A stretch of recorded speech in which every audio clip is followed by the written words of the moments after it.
Hello and welcome to Audio Gyan, an Indian podcast for those interested in design, philosophy, and arts. Audio Gyan documents thoughts, ideas, and insights from known and unknown gems of India who have done some remarkable work in their field of interest. Visit audiogyan.com for more Gyan sessions.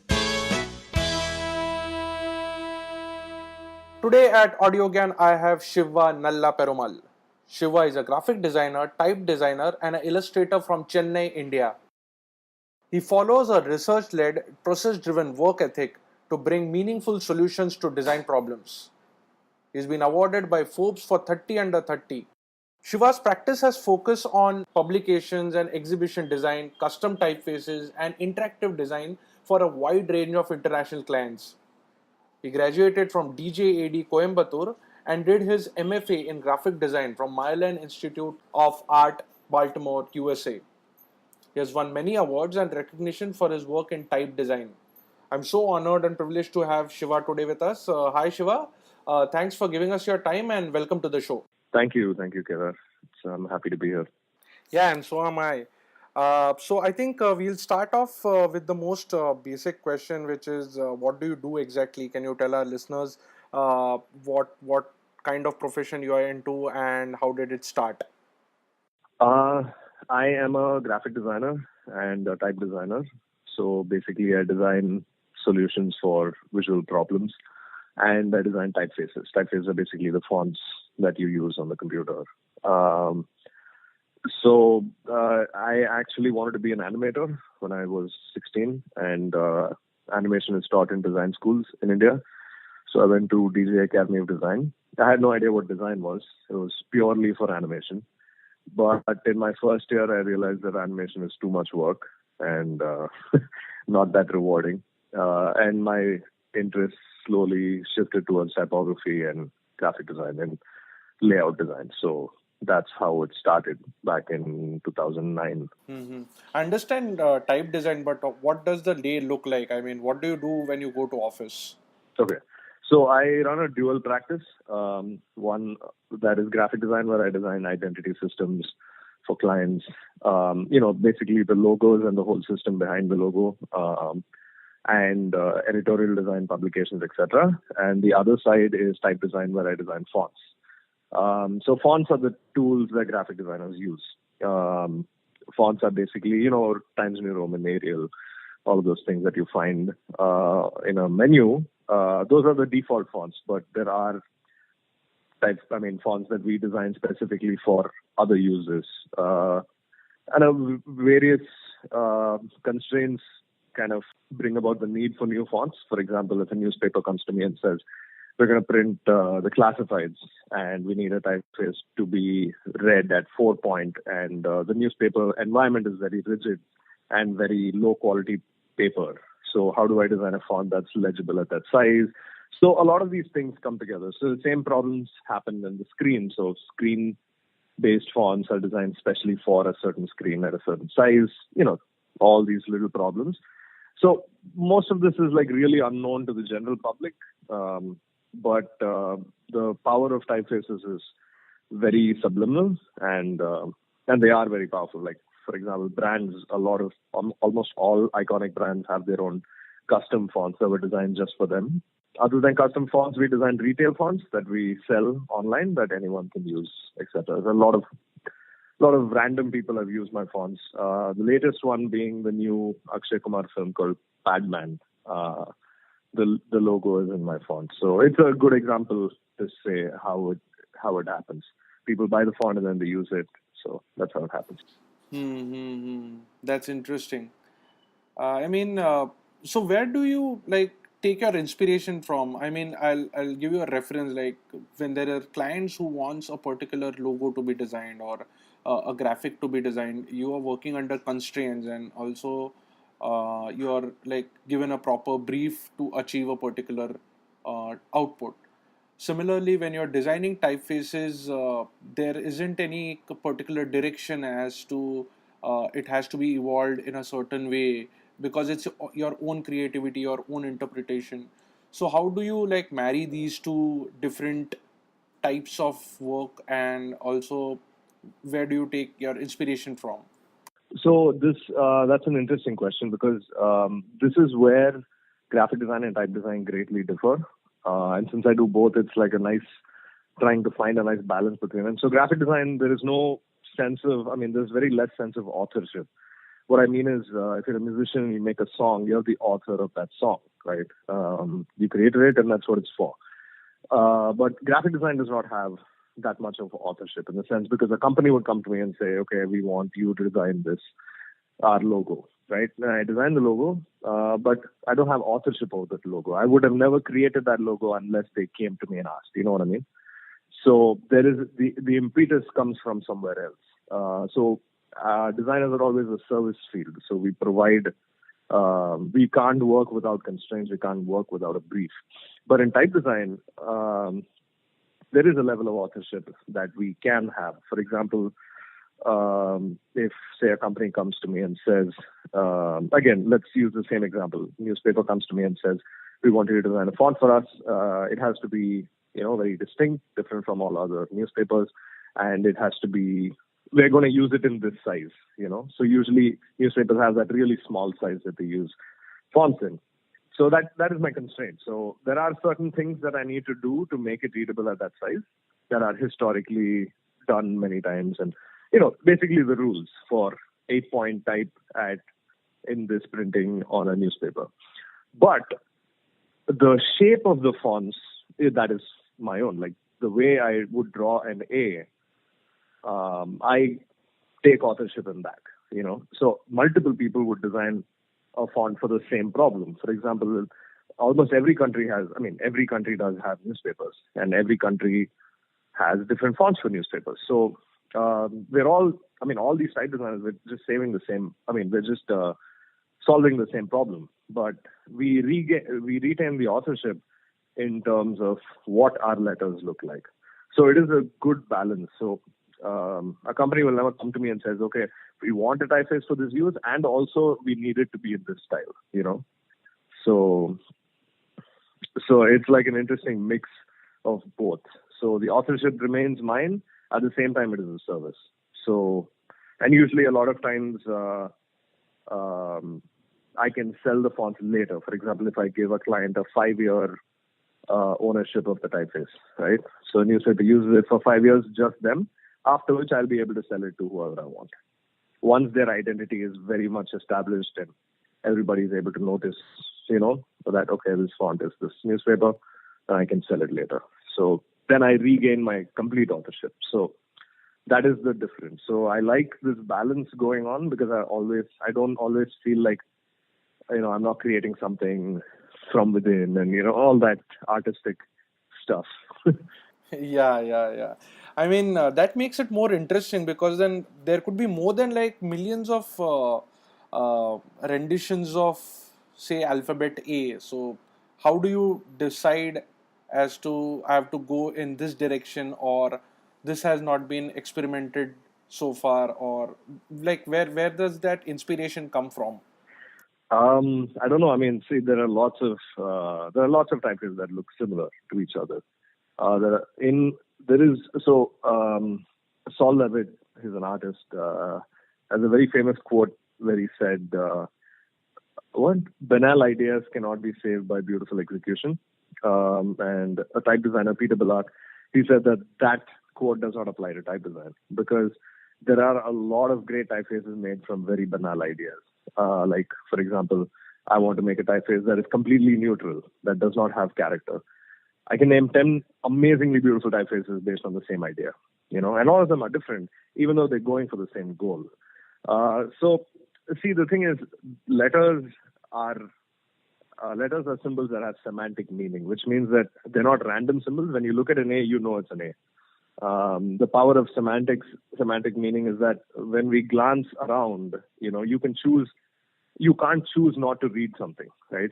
You just automatically read it. You can't control whether you read something or not.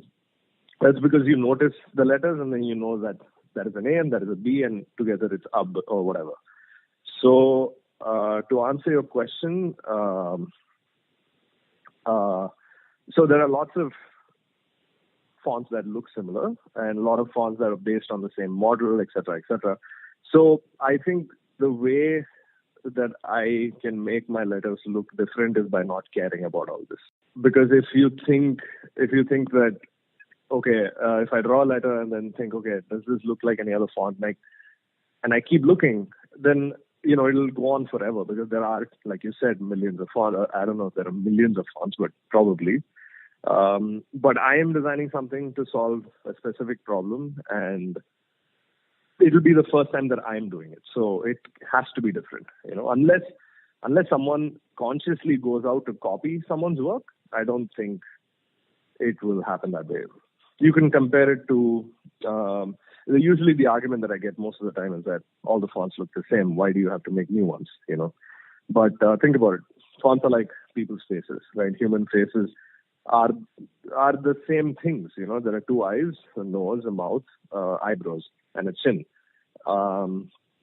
So it is the same composition. You can't have the eyes below the nose, then it doesn't become a face, right? So it's the same thing, but there are 7 billion people in the world with 7 billion different faces. Some faces look similar, but they're also different. So it's the same concept. And A can only look so different, but then there are 7 billion different things that you can do with it. Yeah, absolutely. I mean, that's a great analogy. Um, yeah, I mean, this reminds me of your one talk where you had mentioned about uh, typefaces in India and in general. So I would like to change tracks a bit and understand. Obviously, every typeface or every font has its own character. But are there any peculiar characteristics about Indian typeface? Can you explain more on that? Mm-hmm. Okay, so Indian typeface is, in the sense, a typeface is just a tool, in the sense that it is a file format that is enabling you to type in a certain language, right? So here's where we need to distinguish between language and script. The script is the writing system, in the sense, and languages use writing systems. They live on writing systems, right? For example, Devanagari is a script, and Hindi, Marathi, Sanskrit are 3 different languages that use that script. Right? Just because you can write Devanagari, you can write Marathi, but you won't understand it unless you know the language. So in this way, Indian scripts are a whole different ballgame when it comes to world typography. So in world typography, the major script is, of course, Latin, where English, Spanish, French, all of those languages are based on the Latin script. That's the one with the alphabet from A to Z. So most of the typefaces in the world are Latin script. Recently, so because also Latin script does not have very complicated encodings. Like, for example, we have conjuncts and matras and placements and half forms and all of these complex little details, because ours are very phonetic. All our scripts are phonetic scripts. So it makes it much more complicated. So till, I think, 2007, 8, the technology was not advanced enough to render Devanagari in the way that it's supposed to fluidly, So a lot of the language used to be simplified. So OpenType is a program. OpenType is a font format that helped people make good Indic typefaces. So Indic typefaces is a very new concept. There have been fonts all over, but proper, high quality, done to the way that it's supposed to be is quite a new concept. So Indic type, we're still finding many things, because typographic development is very different in the digital era. So it's like a new ball game. And since it's just like around 10 years old, we're still figuring out a lot of things. So if you ask about peculiarities, each Indian script has its own peculiarity, right? Devanagari has the Shiro line, which is that line on top. Gujarati does not have the Shiro line. South Indian scripts are completely different. They're based on the Dravidian scripts, and the North Indian scripts are based on the Brahmic. So, all the constructions are different. Everything is super different. So designing a typeface, that's what we're trying to do right now. We're trying to design one typeface that has all Indian scripts that can all kind of merge or visually kind of balance each other out. Mm-hmm. Yeah, I mean, that's very much required, and thank you for working on this, because like if you see any signage previously, if you used to see any signage or any of the hoardings of big brands written in a regional language, they were like really not up to mark. In fact, they didn't look the same family also.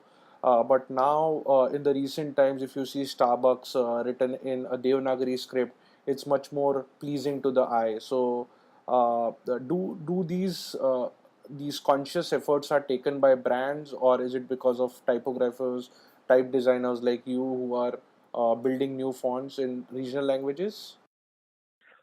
So that's also a new thing. Brands are becoming more conscious that their branding needs to be seamless across many scripts. They don't want their logo in Hindi looking any different from their logo in English, right? So it's a very powerful branding tool. Typography in general has been the core of branding for a century at least, but only now index scripts are like kind of catching up. A very old example in India, you can see the Amul logo. The Amul logo is in that black letter, that old Gothic style. And they actually had that Gothic style in all index scripts as well, which is a very Indian old example, pre-digital example of this idea. So in Gujarat, it'll be in Gujarati Amul, but it will be in that same weird black letter style, you know. So the importance of that is that it can translate the visual language of a brand onto different scripts. I think that's a really important concept. And now a lot of states are kind of waking up to the fact that Indian languages, the use of Indian languages is going down a lot. A survey said that in 100 years, 80% of Indian scripts will be forgotten, which is a very scary concept. You know, we've survived for centuries and millennia, and now it's going to disappear. It's only because there's not enough, knowledge or tools or respect for our languages. In some states like Maharashtra has a law that if, the logo of your brand should be the same size. So then finally brands start waking up because the existing fonts are really shit. So they want the same quality, because if the logo is going to be in the same size, they want the same quality. So a lot of work has been done. Like a lot of logos now, a lot of brands like Apple, Samsung, all of them have typefaces in all the scripts.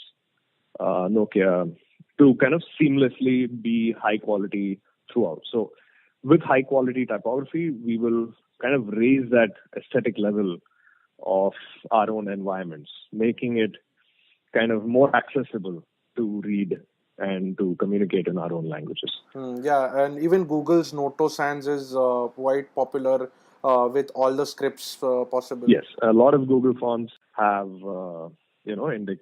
So it's waking up now. It's a big movement, I would say, and it's really encouraging. But again, it will not have any effect unless it goes down to every level, Yeah, like newspapers, like local books, publishers, because, we still have to convince people why fonts are important. And by the time we convince everybody, I think our languages will be lost. So it also takes a bit of modernization at the grassroots level. Yeah, of course. I mean, I hope that we catch up soon and people realize the importance very fast. Anyway, the next thing which I wanted to ask you was, I am a designer myself, and like after you spend a lot of time in your profession, you generally tend to be content with whatever you have.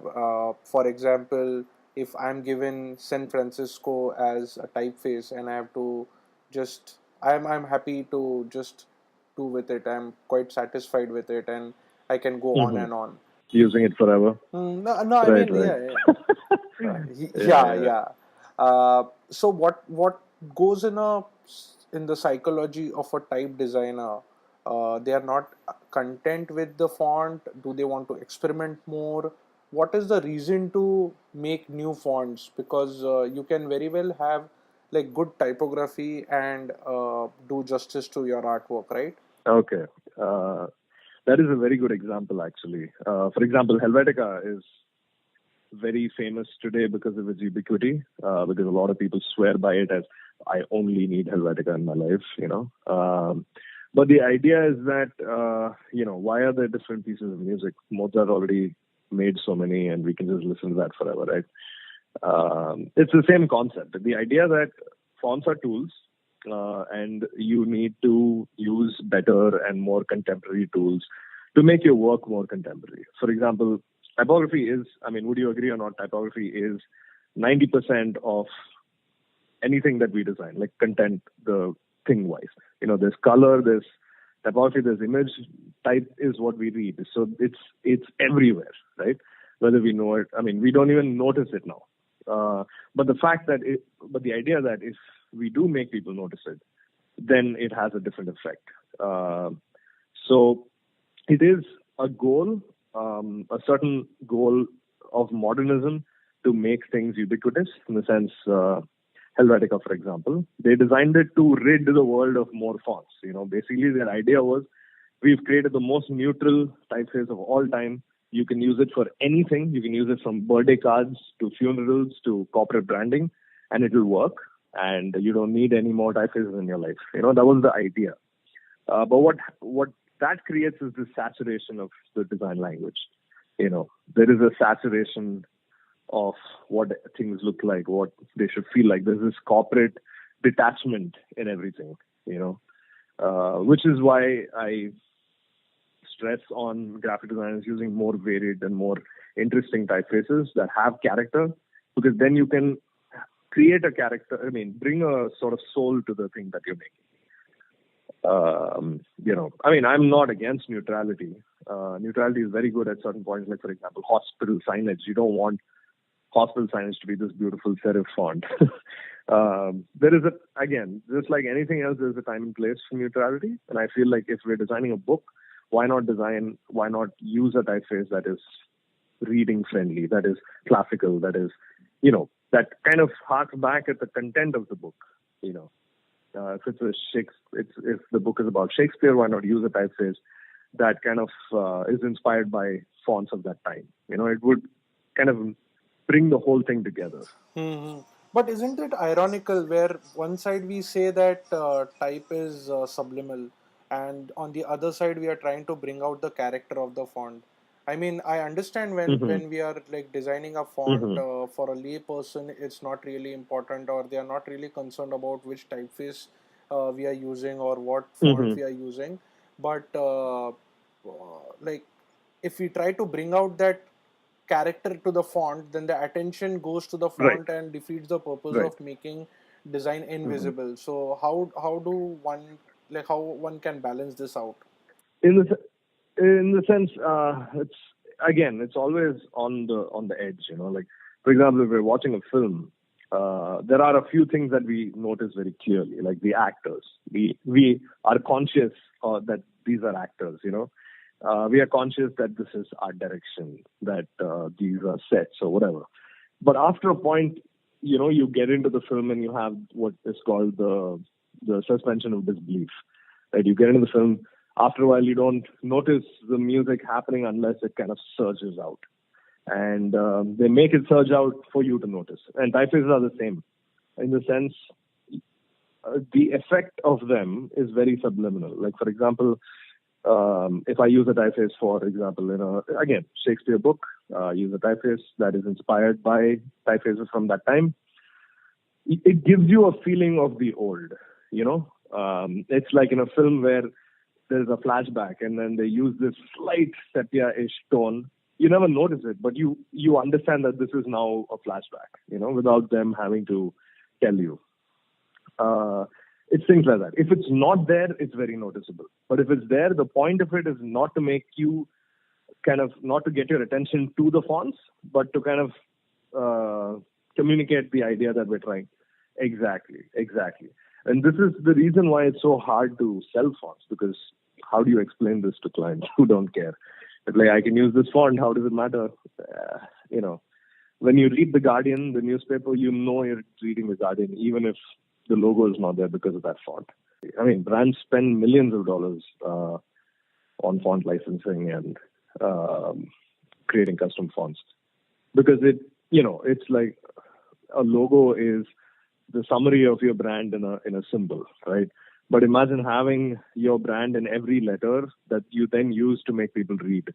So when you're reading, you're also reading the brand. What can be more powerful than that? Right. So true. Shiva, I would like to conclude with one last question. I'm sure like you guys must be having a lot of discussion about this topic in the type designer circuit. Um, where do you see Indian font landscape in the next 10, 20 years, where we have the font becoming sharper and smoother for smaller devices, new fonts being designed, and on the other hand, we have illiteracy at a grassroots level in India. So, how do you see things in like maybe next 10, 20 years? What could be the scene of fonts in general? Do you see more fonts coming in the Indian space? How does that look like? So I think it's a very exciting time to be a designer in India because in the 90s and late 80s and 90s, we had this kind of crazy surge. Sorry, not late 80s. Late 90s and early 2000s, we had this crazy surge of globalization and, the Indian design landscape itself at the advent of the computer kind of got lost, the Indian identity. A lot of, it became very homogeneous. You start finding brands looking exactly like American brands, so on and so forth. So, but now after like 17 years of the new millennium, the Indian design landscape is slowly kind of, my generation, at least our generation, is kind of waking up to the idea that, okay, we need an Indian identity. What is the Indian identity, right? When you see Japanese design, you know it's Japanese design. When you see Swiss design, you know there are certain codes to it. There are certain traditional aspects to it. But we are a generation that was born into globalization. So what is our Indianness? So these are the kind of discussions that are happening today in like design blogs and conferences, which is very, very, very good. That we're not still talking about the software or whatever. We're talking about more serious things like how do we project ourselves and what is the identity of India and the world, et cetera, et cetera. So a good thing that this has led to was 10 years ago, it would have been very few, even graphic designers who would be like, okay, so you make fonts, like what is the point? I already have so many fonts. But now there are actively people knowing the importance of typography. The mainstream press is kind of understanding it and kind of promoting it. And it's very useful for India because, let me give you an example. The first OpenType as in, remember that format that I was talking about that makes it very easy to type. The first OpenType Oriya typeface was released like last month or 2 months back. Right? So before that, Orissa, the entire state of Orissa was still using those old shit Microsoft fonts, which hinders progress, in my opinion. It's hard to type. You have to learn a new keyboard, and it's just not worth it because everybody wants to like move out of their state or move out of the country or whatever, But now making it easier to type makes it easier to publish books, to typeset newspapers, makes it kind of more aesthetic to look at our own languages, that our languages look as beautiful and as well produced, So things like this are happening, but it's slow, but which is what I think we need to change as designers living today. In 10, 15 years, I'm very optimistic about what's going to happen. I think people are waking up to who we are, and we are waking up to who we want to be, and we're trying to finding that way. And I think it's going to be really good. Yeah, even I'm very hopeful and looking forward to it. So whatever you said was like truly inspirational, and I am sure like a lot of designers will have a lot of things to learn from it. So thank you, Shiva, once again for giving us your time. It was great talking to you, and I hope to have you again on AudioGAN. And all the best for your work. Thanks a lot. Thank you, Kedar. It was great talking to you. Bye. So that's it from today's GAN session. Stay tuned for more GAN on Audio GAN next week. Till then, bye.